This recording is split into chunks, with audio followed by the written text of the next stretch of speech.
even Sanrio ឬក៏គ្នាយើងស្គាល់ថា Hello Kitty ហ្នឹងត្រូវបាន delay មែនដោយសារតែមានសំណួរពីម្ចាស់ account មួយនេះគាត់បានសួរថា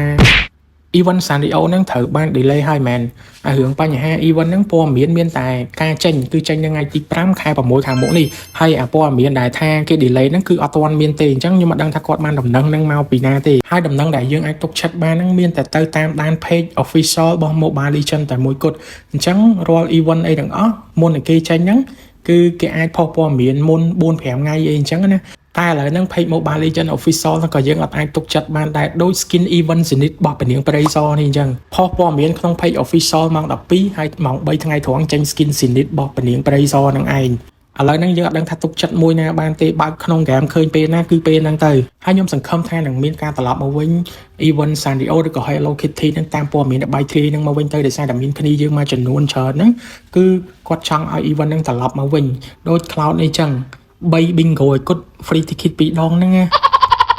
ហើយ skin Sanrio ឬក៏ Hello Kitty ហ្នឹងគឺខ្ញុំមាន3ឲ្យក្នុងចំណោម4ហ្នឹងអត់ទាន់មានតែ skin កូនសៀមឆាងទេកូនសៀមបកាយលួចបើហ្នឹងអញ្ចឹងតែចេញមកម្ដងទៀតដឹងតែគ្រប់4 skin គ្រប់មួយឈុតក្នុង event Sanrio ឬក៏ Hello Kitty ហ្នឹងហើយអញ្ចឹងជូនពរឲ្យចេញនៅថ្ងៃទី5ខែ6ខាងមុខនេះចោះ